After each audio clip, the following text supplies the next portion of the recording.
let's go to David Babcock. Take it from the top. I've got a wheelbarrow from space. Go on, just open. It's got a monkey's head in it. I don't know why. I like watching Heidi with Paul McShane. I've got a wheelbarrow.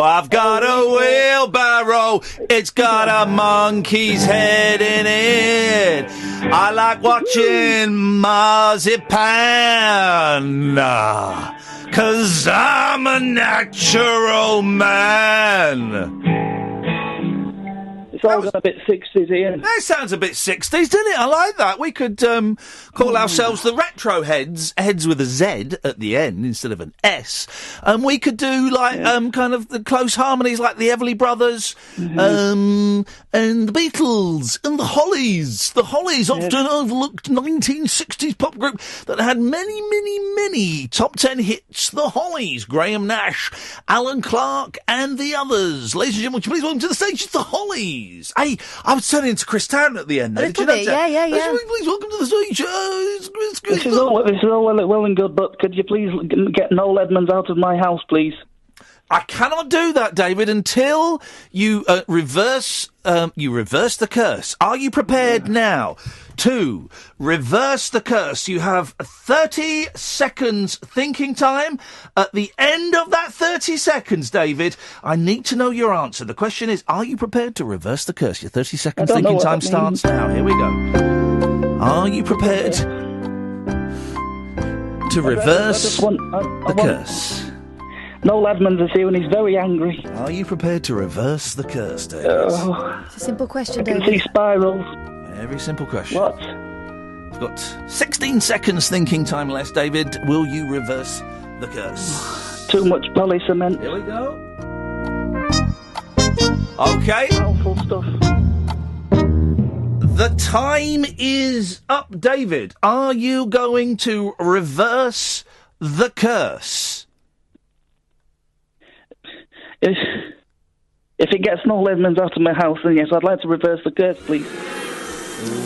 It's not a popular choice. It is not a popular decision there, David. The audience thinking, quite rightly, that you are a little bit of a pussy. Okay, to reverse the curse, David, it's very, very simple. Describe the items you're wearing at the moment, please.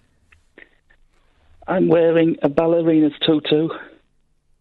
And I've kind of got voles on my feet. Okay, voles? Voles. The animals? They look furry and they're not happy. Perfect. Keep the voles on the feet, remove the ballerina's tutu and any undergarments that you might be wearing. Right, 1 second. Oh, God. Right, my bits are out. Oh. Okay, now, what you need to do to reverse the curse, and we all know this, ladies and gentlemen, is if you can grab the end of your thing... Oh, no. And can you pull it between your legs so you look like a lady from the 70s? All the way through.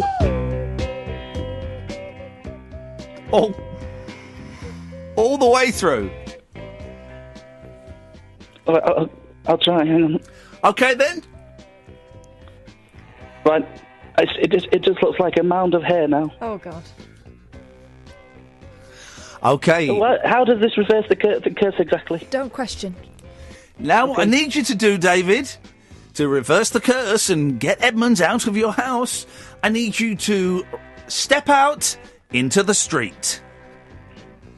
That's a little bit difficult. Yeah, that's okay. Don't worry. You can do it, David. You're a very brave boy. Noel is actually blocking the door. I know, you have to fight your way past Noel. No one said this would be easy. Right. Right then, Edmonds. Now, I don't care about deal or bloody no deal. Oh. And put that spatula down.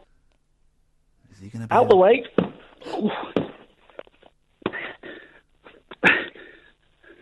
Right. Well, I think... There's nobody here. Yeah, step outside. Step outside into the street. Yes.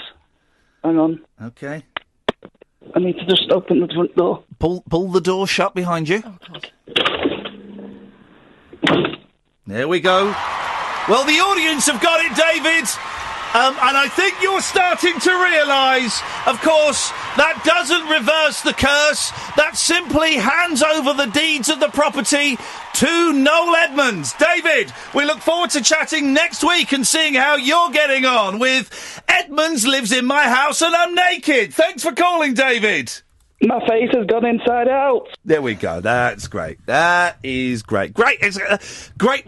Catherine, when you said we needed to introduce an element of danger, Jeopardy, yeah. Jeopardy to the show, and we needed some sort of quiz. I thought, well, that's a little bit hackneyed for us, but actually, reverse the curse. It's the way reverse forward. the curse. It really is a lot of fun, and we'll find out what's happening to David Babcock a little bit later on. Good evening, David. Hello, Iain. Oh, it's David Babcock. You got back in the house, okay? Did I ring earlier? No. Yeah. No. Why? What's wrong? What's happened? Well, I was assembling my scale model of the HMS Ark Royal.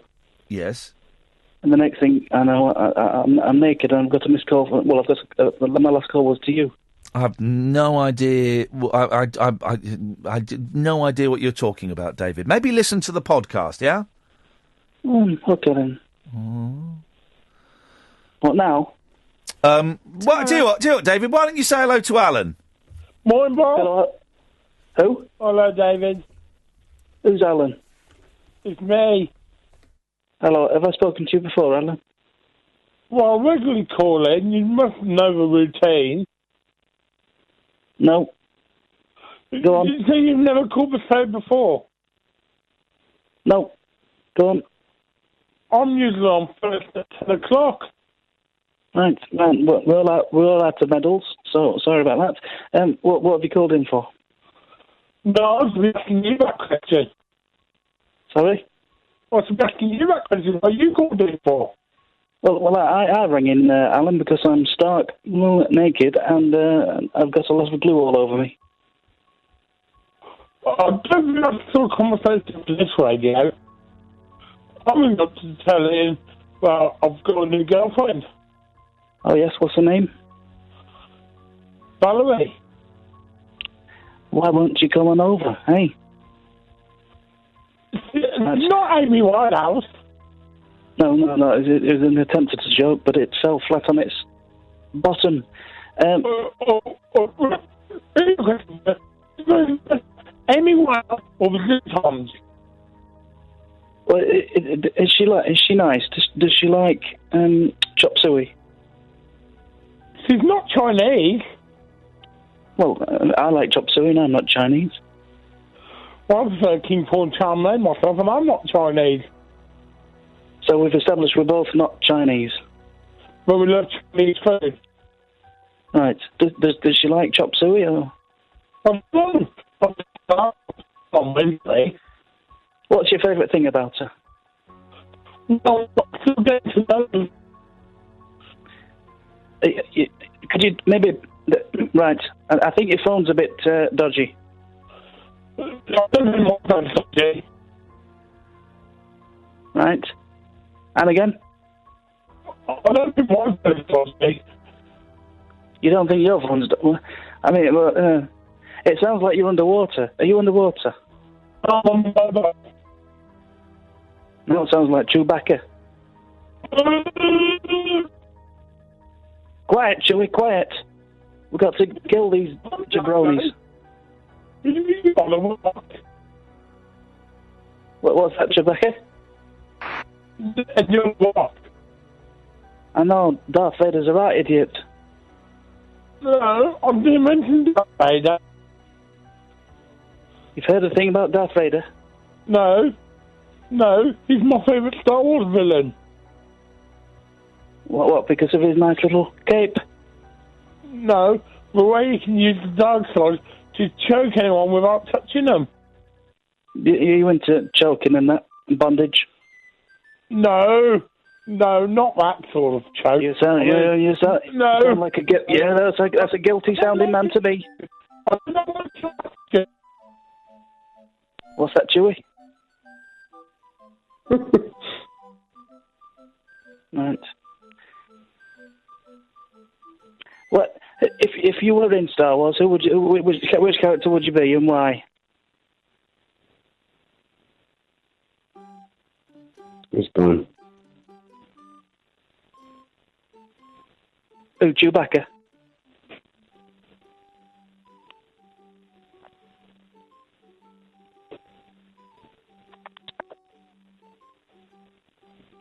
I think it's my phone playing up now. Who's that?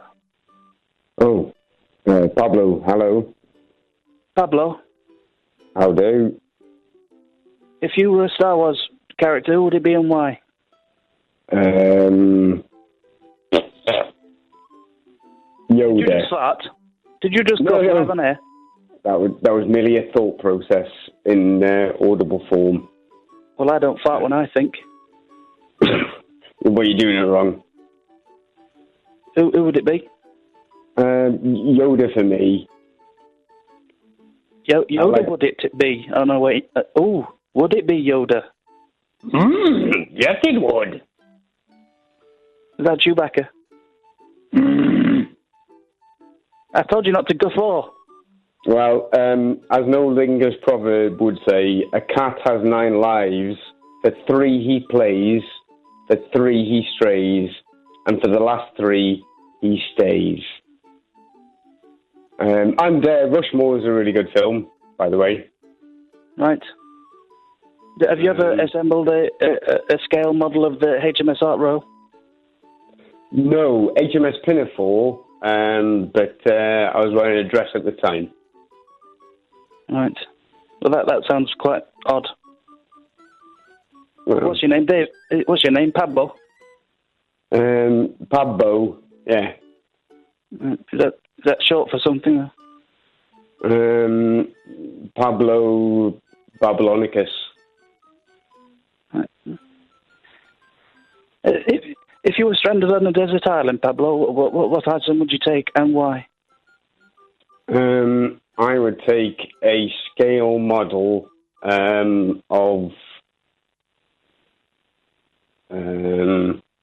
Thunderbird Island. I think you find it's called Tracy Island. Well, there you go. That's what use we have. But you'd be on an island, so you'd take a scale model of a desert island to a desert island. Indeed, but with automated travel, comprised by a skilled team of relatives who Pablo, are all I'm going to be honest with you. in... You're sounding very much like a person who farts when he thinks. That's all I'm going to say. Well, a case in point, I do and I have.